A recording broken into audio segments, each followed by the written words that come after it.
Corrosion is the natural, gradual degradation of materials, usually metals, through chemical or electrochemical reactions with their environment. It essentially causes refined metals to revert to their more stable, natural oxide states. The most common example is the rusting of iron when exposed to water and oxygen. In Zone Kuwait, the WJO Asset Integrity Department embarked on focused efforts, laboratory experiments and usage of chemicals helps in corrosion control. The Wafra oil field produces from distinct reservoirs, which are known as the Eocene, Bergen and Ratabi.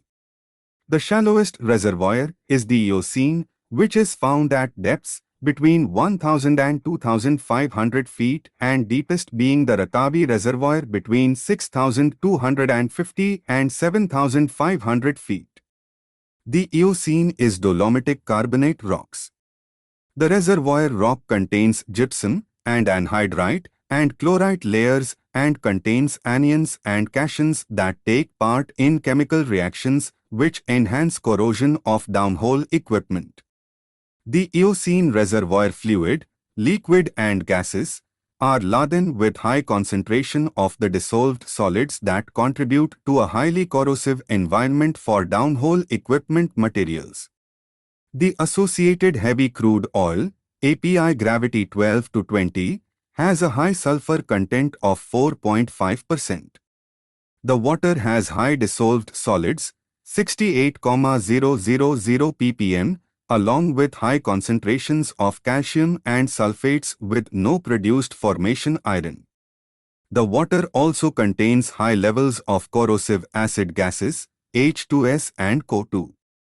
The Ratabi Bergen reservoirs are also carbonate reservoirs which produce a slightly lighter crude oil, API gravity 24, with a higher sulfur content of 3.4%. The water has high salinity, 250,000 ppm, and water cut, 45 to 65%. Joint operations Wafra field producing wells, tubing casing materials made of L80 carbon steel. Due to the aggressive nature of the high H2S and carbonate salinity brine, tubing failures were too frequent. Consequence of failure directly tied to daily oil production. Often hidden form of accelerated localized pitting corrosion caused by bacteria, archaea, and fungi in biofilms. It accounts for up to 40% of corrosion costs and 70% of internal pipe failures, commonly driven by sulfate-reducing bacteria that turn environments sour and create high-rate localized pitting. Too late to turn.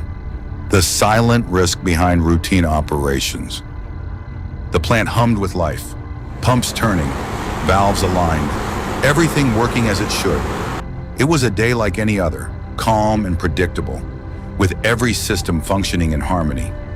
Operators followed routines, unaware that just beneath the surface, something was about to go very wrong. It started with a leak. Just a whisper at first, a soft hiss barely audible over the hum of the machinery. But then the pump ignited. A fire broke out, surging violently, and within moments, access to the suction and delivery valves was lost. The flames were too intense.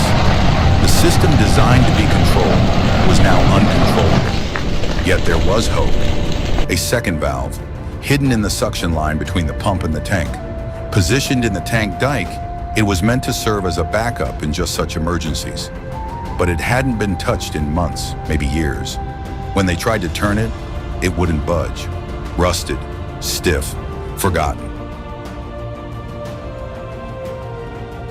Every valve that might need to be operated during an emergency, whether manual or automatic, must be tested regularly. Not just when it's convenient. If a full test interrupts production, then test partially, but always test, because theory alone won't stop a disaster. When danger strikes, hesitation is deadly. If you wait until a shutdown to find out a valve is stuck, you've waited too long. Estimation of likelihood of failure.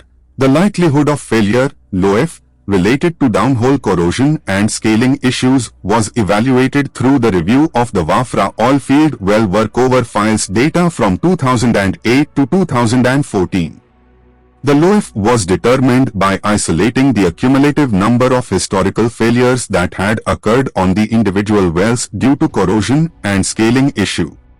Once these troublesome wells with recurring failures had been identified, the appropriate LOIF ranking matrix was developed for the risk assessment. Estimation of consequence of failure. The consequence of failure, COF, related to well workovers directly affects the daily production of each well. Accumulative losses in individual well production and associated service rig workover pump equipment and maintenance cost increase dramatically with each downhole corrosion and scale-related failure. The COF and associated risk was determined through a review and ranking of the higher producing wells. Due to the direct associated cost with lost production, the COF matrix ranking was given a higher multiple than the LOIF ranking. The main objective here was to focus on increase production efficiencies and decrease in associated workover costs. Corrosion Risk Assessment Matrix. The above numbers represent the % risk of failure within 1 year of run life. Corrosion Risk Assessment High Risk Well Distribution.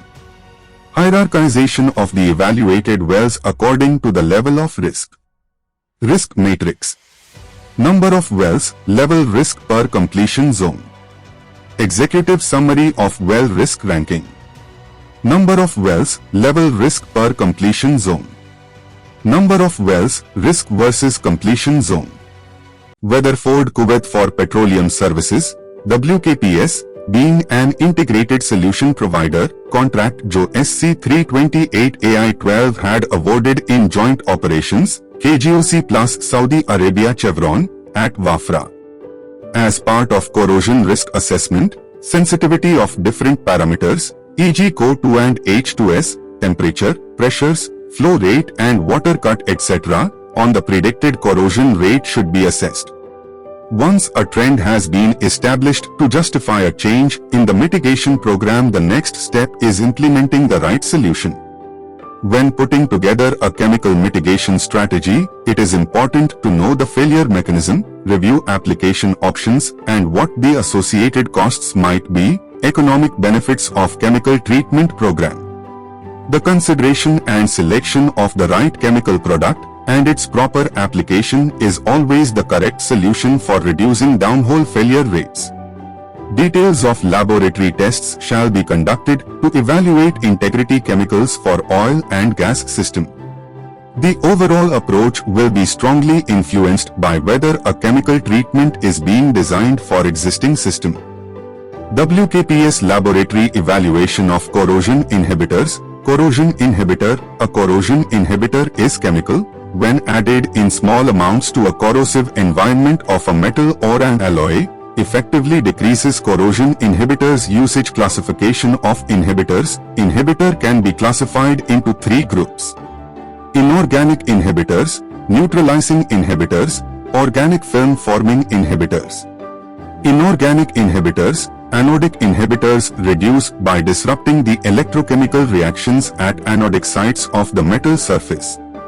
They react with the steel forming a thin protective film at the anodic areas, increasing the potential at the anodes and slowing the corrosion reaction. The film may eventually cover the entire metal surface. X. Nitrates, silicates and molybdates. Neutralizing inhibitors. For oil field system where the aqueous phase is predominantly fresh or condensed water, effective corrosion prevention is possible by raising pH. This method is effective where acid gases are the primary source of corrosion. Simple alkalis such as sodium hydroxide and ammonia have been used for this application, although are commonly water-soluble amines are used. Organic film forming inhibitors. Organic inhibitors are not specifically cathodic or anodic but are designed to affect the entire surface of a corroding metal. They are strongly surface active, which means that they polar grouping at one end of the molecule and a non-polar hydrocarbon soluble group at the other end of the molecule. A simplified inhibition method has been postulated which states that the polar head of the molecule attached and bonds to the metal surface. Laboratory testing of corrosion inhibitors can only provide an approximation of conditions within the field, and whilst it is possible to eliminate unsuitable candidate formulations, it is only under field conditions that the final products can be optimized. Preliminary testing using a side stream device in the field may, in certain situations, is an alternative to laboratory testing. Even with a side stream device, the test conditions do not provide total stimulations of the field system. If possible, laboratory testing should be carried using fluids from the actual system and use conditions that as near as possible to actual field conditions. Laboratory testing should establish the following: the inhibitor that will effectively inhibit corrosion in the system fluids under system conditions.